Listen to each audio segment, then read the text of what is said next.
आज हमारे साथ जो मेहमान जुड़े हैं उनका धर्म के साथ साथ राजनीति में भी डंका बोलता है। वो राजनेता तो हैं ही, लेकिन साथ में सनातन धर्म के उपासक हैं और इस्लाम को भी करीब से पढ़ा है उन्होंने। तो मिलिए हमारे खास मेहमान श्री कल्की धाम के पीठाधीश्वर आचार्य प्रमोद कृष्णम जी से। सर, हमारे साथ पहले जुड़ने के लिए बहुत बहुत शुक्रिया आपका। Thank you. आजकल सनातन बोर्ड की काफी मांग की जा रही है। देश की राजधानी दिल्ली में तो लगातार संसद चल ही रहा है, लेकिन देश के कोने कोने में भी सनातन बोर्ड की मांग की जा रही है। पंडित कृष्ण शास्त्री भी मध्य प्रदेश में उन्होंने भी यात्रा निकाली है, सनातन एकजुटता यात्रा। किस तरीके से देखते हैं इसको आप? अपने हकों की लड़ाई लड़ना और अपने हकों की मांग करना तो अच्छी बात है। ये तो भगवान कृष्ण ने भी कहा है, ये तो भगवान राम ने भी कहा है। भारत का संविधान ये इजाज़त देता है। आए दिन हमें सुनने को मिलता है कि कोई पूरब से सनातन को गाली दे रहा है, कोई पश्चिम से दे रहा है, कोई दक्षिण से बोल रहा है। ये जो कुछ वामपंथी नेता हैं, ये तो सनातन को मिटाना चाहते हैं। तमिलनाडु में एक मिनिस्टर है जो कहता है कि सनातन को मिटा देना चाहिए। वो डेंगू मलेरिया कोड बताता है। ये अलग बात है कि उनकी पार्टी का नाम ही DMK है। DMK की फुल फॉर्म है डेंगू मलेरिया कोड। तो डेंगू मलेरिया कोड DMK जी। और उन्हीं के मुख्यमंत्री, उनका बेटा मिनिस्टर है, वो बोलता है कि साहब ये तो डेंगू मलेरिया कोड है। इसका मतलब है कि यहाँ भी उन्होंने अपनी पार्टी का फुल फॉर्म बता दिया। सनातन के खिलाफ साजिशें हो रही हैं, 1000 साल तक हुई। सनातन को मिटाना है, सनातन को बर्बाद करना है, सनातन को बदनाम करना है। सनातन किसी को नहीं मिटाता। सनातन को मिटाने वाले मिट गए। सनातन को गाली देने वाले कभी सम्मान नहीं पाएंगे। सनातन को मिटाने का ख्वाब बाबर ने देखा, औरंगजेब ने देखा, लॉर्ड मैकाले ने देखा। न सनातन मिटा और न सनातन की संस्कृति मिटी। तो जो सनातन की संस्कृति और सभ्यता को शक्ति देती है चीज़ें, जो विचार सनातन को शक्तिशाली बनाता है, मैं उसका समर्थन करता हूँ। सर, कुछ लोगों का ये भी कहना है कि आप जिस सरकार से सनातन बोर्ड की मांग कर रहे हैं, आप उसी सरकार से हिंदू धर्मस्थलों का कब्जा छुड़ाना चाहते हैं, अधिकार हटाना चाहते हैं। ये सवाल सरकार का है ही नहीं। ये सवाल सरकार का नहीं है। ये कोई राजनीतिक बात नहीं है। ये हमारे जीवन से जुड़ा हुआ एक ऐसा हिस्सा है जिसके बिना हम जी नहीं सकते। और भारत स्वयं में एक सनातन राष्ट्र है, क्योंकि भारत एक अकेला ऐसा राष्ट्र है जहां से सनातन की उत्पत्ति हुई है। जी। दुनिया में जितने धर्म हैं उनमें से किसी की उत्पत्ति यरूशलेम में हुई, किसी की उत्पत्ति अरब में हुई। तो सनातन एक ऐसा धर्म है जिसकी उत्पत्ति भारत में हुई। जो जहां पैदा होता है वो उससे कभी जुदा नहीं होता। बिल्कुल। मैं दिल्ली में जाऊं, बंबई जाऊं, कलकत्ता जाऊं, लंदन जाऊं, दुबई जाऊं, अमेरिका जाऊं, लेकिन मैं जहां पैदा हुआ हूं उस भूमि से मैं कभी जुदा नहीं हो सकता। भगवान राम सारा विश्व का भ्रमण करके जब लौटे तो उन्हें अयोध्या बड़ी प्यारी लगी। जी। और उन्होंने कहा, जननी जन्मभूमिश्च स्वर्गादापि गरीयसी। आचार्य जी, इसी भूमि के 2 टुकड़े 1947 में हुए। भारत एक आज़ाद राष्ट्र तो बना, लेकिन इसी देश में एक वक्फ बोर्ड बनता है। जिस वक्फ बोर्ड के बनने के बाद वो बोर्ड समय समय पर इसी भारत में अपने ज़मीन का दावा करते आया है। अब ऐसे में इतने सालों बाद आज़ादी के, अब सनातनियों को लगता है कि उनका बोर्ड होना चाहिए। आपको नहीं लगता है कि काफी देर से ये मांग उठी है सनातन बोर्ड की? देखिए, सनातन के बोर्ड की मांग सिर्फ इसलिए थोड़ी उठी है कि हमें कुछ जमीन चाहिए। जी बिल्कुल। ये तो सारी भूमि सनातन की है। हम एक टुकड़ा लेके क्या करेंगे?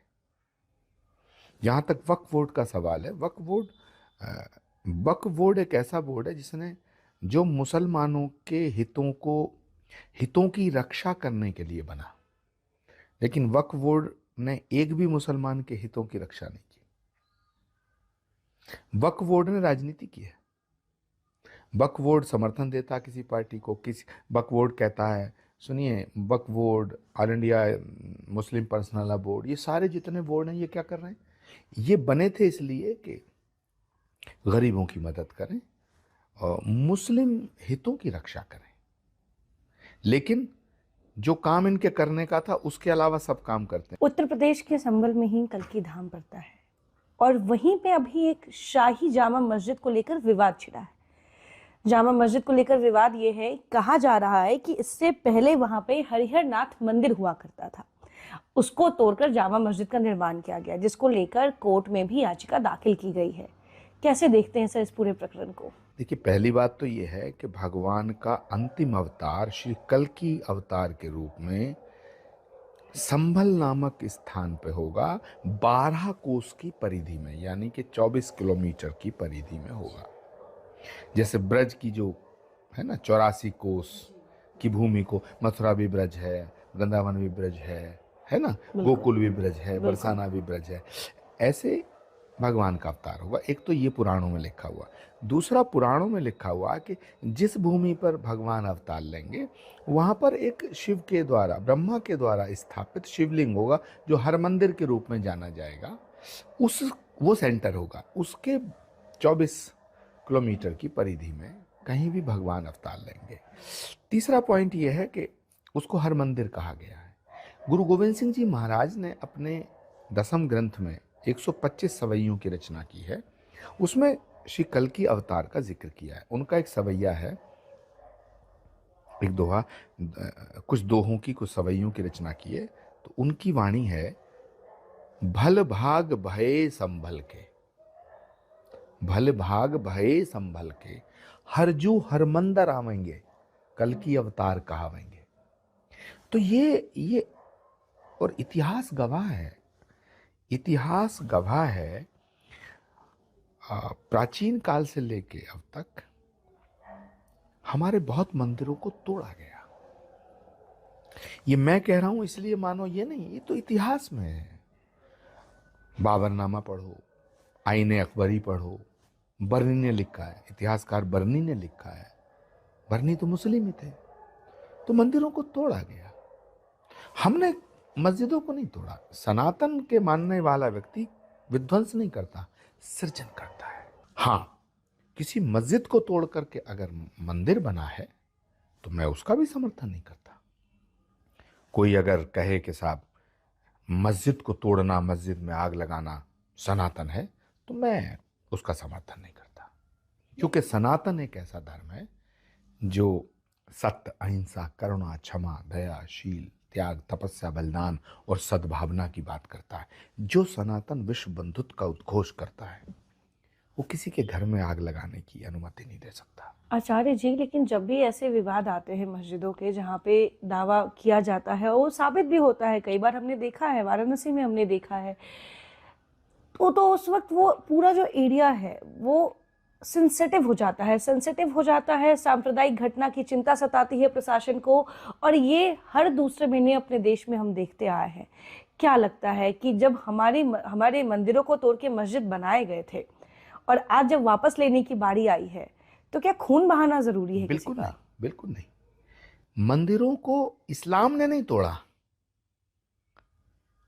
कुछ सिरफिरे बादशाहों ने तोड़ा जी। उनकी सजा। कुछ लोग हैं जो कहते हैं भाई औरंगजेब ने मंदिर तोड़े, बाबर ने मंदिर तोड़े, तो हम मस्जिदें तोड़ेंगे ना, ये गलत है।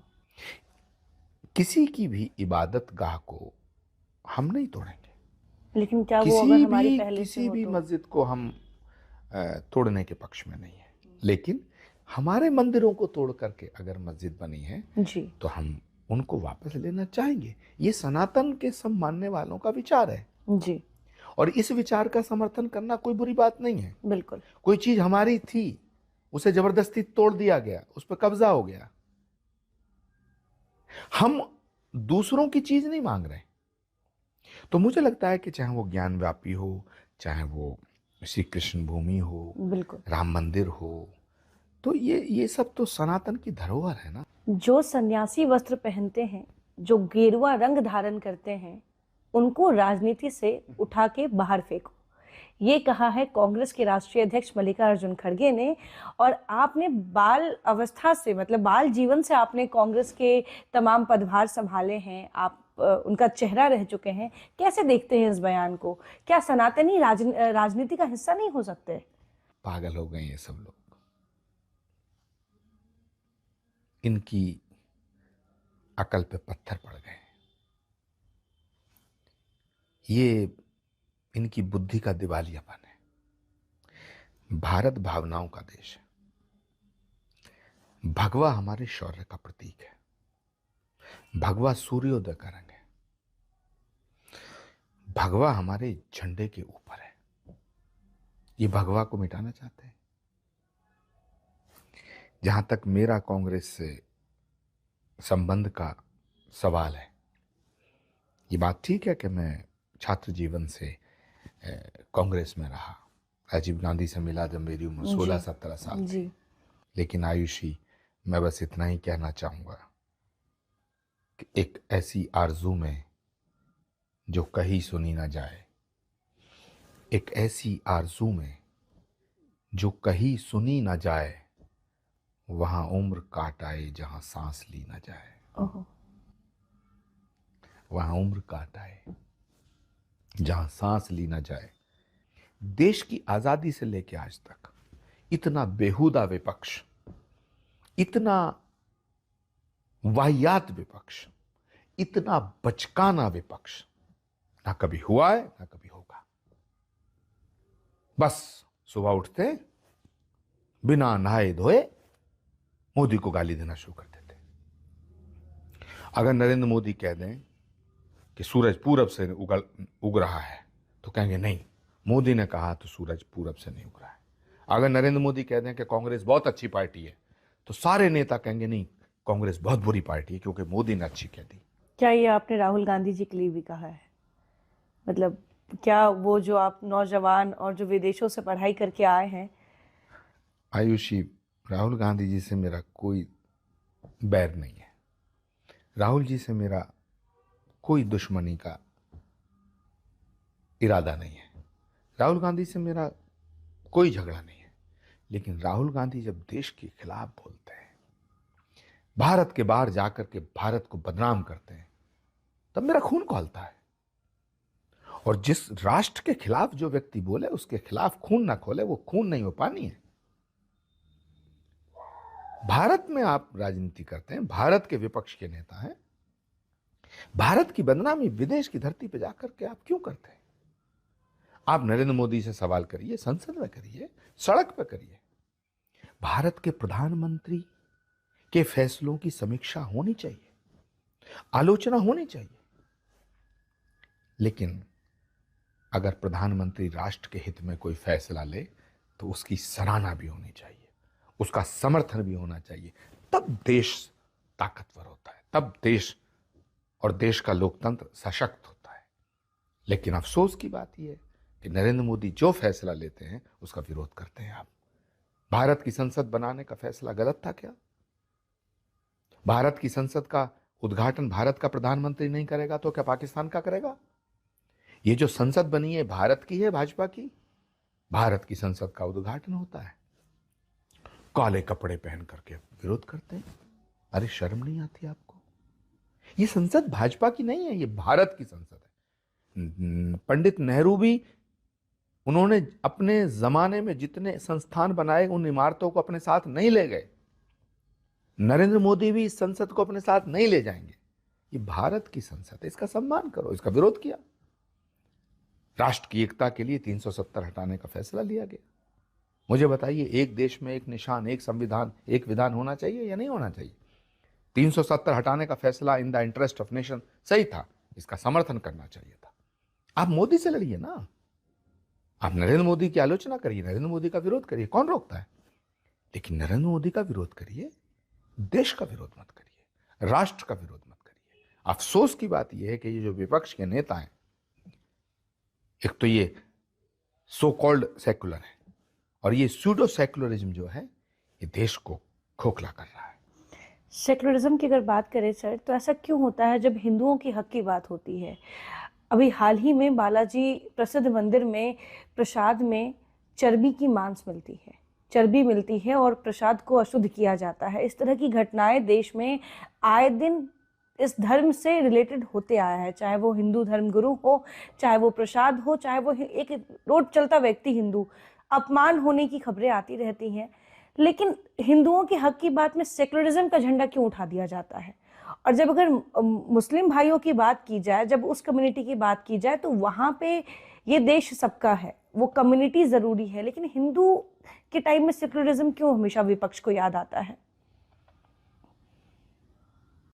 पहली बात तो यह है कि सनातन से ज्यादा सेकुलर कुछ भी नहीं है। जो सनातन है वही सेकुलर है। ये जो सेकुलरिज्म की बात हो रही है, ये जो पॉलिटिकल सेकुलरिज्म है, ये सूडो सेकुलरिज्म है। ये धोखा है। इस देश के विपक्ष के नेता इस सेकुलरिज्म के नाम पर इस देश के मुसलमानों को भी धोखा दे रहे हैं और इस देश के हिंदुओं को भी धोखा दे रहे हैं। इस देश के हिंदुओं को तो ठग रहे हैं और मुसलमानों को धोखा दे रहे हैं। ये लोग न हिंदू के हैं न मुसलमान के हैं, याद रखना। ये न हिंदू के हैं न मुसलमान के हैं, ये दुकानदार हैं, अपनी दुकान के हैं। और अफसोस की बात यह है कि दुकान के ऊपर बोर्ड लगा रखा, मोहब्बत की दुकान। जी, मोहब्बत की दुकान का बोर्ड, और दुकान के अंदर जो सौदा है वो नफरत का है। बेच रहे हैं जहर। ये बताइए, जातियों के नाम पे क्यों समाज को विभाजित करना चाहते हैं आप? इस देश में पैदा होने वाला हर इंसान, हर आदमी भारतीय है। भारत में जन्म लेने वाला हर व्यक्ति भारतीय है, वो एक बराबर है। हाँ, जातियां हमारी पहचान हैं। एक बगीचे में कितने तरह के फूल होते हैं, एक गुलाब का फूल, एक गेंदे का फूल, एक चमेली का फूल, एक सूरजमुखी का फूल, कमल का फूल, ये सब फूल हैं। लेकिन ये, अब आप गेंदे को गुलाब का कहो, गुलाब को गेंदे का, ये नहीं हो सकता। लेकिन उन सब फूलों से मिलकर के एक बगीचा बनता है। शायद इसीलिए उत्तर प्रदेश के मुख्यमंत्री योगी आदित्यनाथ कहते हैं बटेंगे तो कटेंगे। उन्होंने ये नारा दे दिया है पूरे देश को। उन्होंने बिल्कुल ठीक कहा है, मैं सहमत हूं इस बात से। बटोगे तो कटोगे, कटोगे तो छटोगे, छटोगे तो घटोगे। देश बटा है भाई, किसी के कहने की बात क्या है, देश बटा है। इस देश का विभाजन हुआ है, अभी 100 साल भी नहीं हुए जी। एक और विभाजन क्यों करना चाहते हैं आप? क्या आप देश को तोड़ना चाहते हैं? क्या आप जातियों के नाम पर नंगा नाच करना चाहते हैं? और बड़ी मजेदार बात है, बड़ी अफसोसजनक बात है, इंटरेस्टिंग बात है, सारी दुनिया की जाति पूछते हो, अपनी नहीं बताते। अपनी कोई पूछ ले तो बवाल करते हो, कहते हो हमारी जाति पूछ ली। जातियों से हमारा समाज बना है। जाति एक वास्तविकता है, लेकिन जातिवाद और जातियों के नाम पर राजनीति वो राष्ट्र के खिलाफ है। जातियों के नाम पर विभाजन नहीं होना चाहिए, गुण और दोष के आधार पर होना चाहिए। जो सामाजिक दृष्टिकोण से, आर्थिक दृष्टिकोण से पिछड़े हैं, दबे कुचले हैं, शोषित हैं, वंचित हैं, उनका उत्थान होना चाहिए। लेकिन ये जो जातिवाद का जहर है, ये देश को खोखला कर देगा। इसलिए इन सभी नेताओं को सोचना चाहिए कि ये क्या कर रहे हैं, क्या कह रहे हैं। सत्ता आएगी जाएगी, सरकारें बनेंगी बिगड़ेंगी। सत्ता और सियासत, सत्ता का सिंहासन और सियासत राष्ट्र से बड़ा नहीं हो सकता। जी, कई कथावाचक, कई ऐसे महंत हैं, कई ऐसे धर्माचार्य हैं जो आज के वक्त में हिंदुओं को ज़्यादा बच्चे पैदा करने के लिए कह रहे हैं। उनका कहना है हिंदुओं के घर में कम से कम 3 से 4 बच्चे तो होने ही चाहिए, क्योंकि जब जनसंख्या की बात आती है तो वहाँ पे इस चीज़ की ज़रूरत आ रही है। इस चीज़ को आप कैसे देखते हैं? क्योंकि हम अक्सर ऐसे कथावाचकों के मुँह से सुनते रहते हैं कि हिंदुओं को ज़्यादा बच्चे पैदा करना चाहिए। मैं इसका समर्थन नहीं करता। ये तो सिविल वार की तरफ ले जाने वाली बात है कि वो बच्चे पैदा कर रहे हैं, हम भी और बच्चे पैदा करें। इस धरती माँ पे इतना बोझ क्यों? पॉपुलेशन एक बहुत बड़ी समस्या है देश में। हम 150 करोड़ हो गए जी, चाइना से भी आगे हैं। अगले 5-10 साल में हम 200 करोड़ हो जाएंगे। कितनी सड़कें चौड़ी करेंगे, कितने फ्लाईओवर्स बनाएंगे, हालात देख रहे हैं आप। तो पॉपुलेशन कंट्रोल होना जरूरी है, पॉपुलेशन कंट्रोल बिल आना जरूरी है। बिल्कुल सही अगर कहा हम आपने। चाहते हैं कि इस देश का भविष्य उज्जवल हो तो हमें पॉपुलेशन कंट्रोल बिल आना चाहिए। और मैं तो मांग करता हूं भारत के प्रधानमंत्री जी से कि अविलंब पॉपुलेशन को कंट्रोल करने का कोई बिल लाएं और उसमें हिंदू मुसलमान सब शामिल हैं। जो भारत में पैदा हुआ उस पर एक कानून लागू होना चाहिए। जी, ये समाधान नहीं है कि अगर वो गाली दे रहा मैं भी गाली दूं, नहीं, वो एक गाली दे रहा मैं 2 गाली दूं, जी। वो एक पत्थर मार रहा मैं 2 पत्थर मारूं, वो 4 बच्चे पैदा कर रहा मैं 40 बच्चे पैदा करूं। ये तो संघर्ष का रास्ता है। मैं संघर्ष का रास्ता नहीं चाहता। आखिरी सवाल, क्या हम माने कि सनातन का स्वर्णिम काल आने वाला है? क्योंकि देश के कोने कोने में सनातनियों को जगाने के लिए जो तमाम धर्मगुरु हैं, जो आचार्य हैं, जो शंकराचार्य हैं, वो अब जनता के बीच उतर रहे हैं अपनी बात रखने के लिए, और वो उनका सिर्फ यही कहना है कि सनातन जागो। क्या लगता है, स्वर्णिम काल आ जाएगा अब सनातन का? मुझे लगता है कि स्वर्ण काल चल रहा है, चल रहा है। अयोध्या में 500 साल का संघर्ष खत्म करके भगवान श्री राम की जन्मभूमि के मंदिर की प्राण प्रतिष्ठा होती है। भगवान जहां आएगा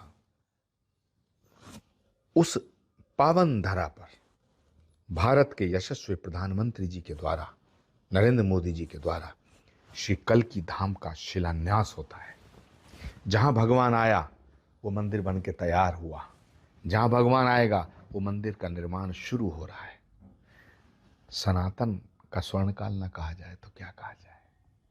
जहां तक सवाल है सनातन पे हमले, सनातन पर हमलों का, तो सनातन इतना शक्तिशाली है, इतना विराट है। जो विराट होता है उस पे हमले होते हैं, जिस पे हमले होते हैं वो विराट होता है। लेकिन जितनी बार सनातन पे हमला हुआ है, सनातन और विराट हुआ है। मुझे लगता है कि अगली जो सदी है वो सनातन की सदी है, वो भारत की सदी है। और हम सौभाग्यशाली हैं कि हमें एक कर्मठ, पुरुषार्थी और परमार्थी प्रधानमंत्री मिला है। मेरा पूरा यकीन है कि प्रधानमंत्री नरेंद्र मोदी के नेतृत्व में भारत विश्व गुरु बनने के पथ पर अग्रसर है और हम बनेंगे। बहुत बहुत शुक्रिया आचार्य जी हमारे साथ जुड़ने के लिए। और आज हमने आभार। देश में जुड़े तमाम मुद्दों पे आपसे बातचीत की। हमने ये समझने की कोशिश की कि देश के कोने कोने से सनातन बोर्ड के साथ ही सनातनियों को जगाने की जिस तरीके से मांग उठ रही है, आखिर वो आज के वक्त की कितनी बड़ी ज़रूरत है। और साथ में हमने ये भी जाना, जो आचार्य प्रमोद कृष्णम जी के शब्द हैं, कि अगर आप भारतीय हैं तो आप सनातनी हैं, और अगर आप सनातनी हैं तो ही आप भारतीय हैं। इसमें ही पूरा सारांश सिमटा हुआ है। और आप समझ सकते हैं कि अगर आप इस भारत देश में रहते हैं तो आप सनातन से दूर नहीं रह सकते हैं, और अगर आप सनातन को मानते हैं तो ही अपने आप देश से प्रेम करते हैं। फिलहाल तब तक के लिए बने रहें इंडिया डेली के साथ। कैमरा पर्सन कमल के साथ मैं आयुषी मिश्रा।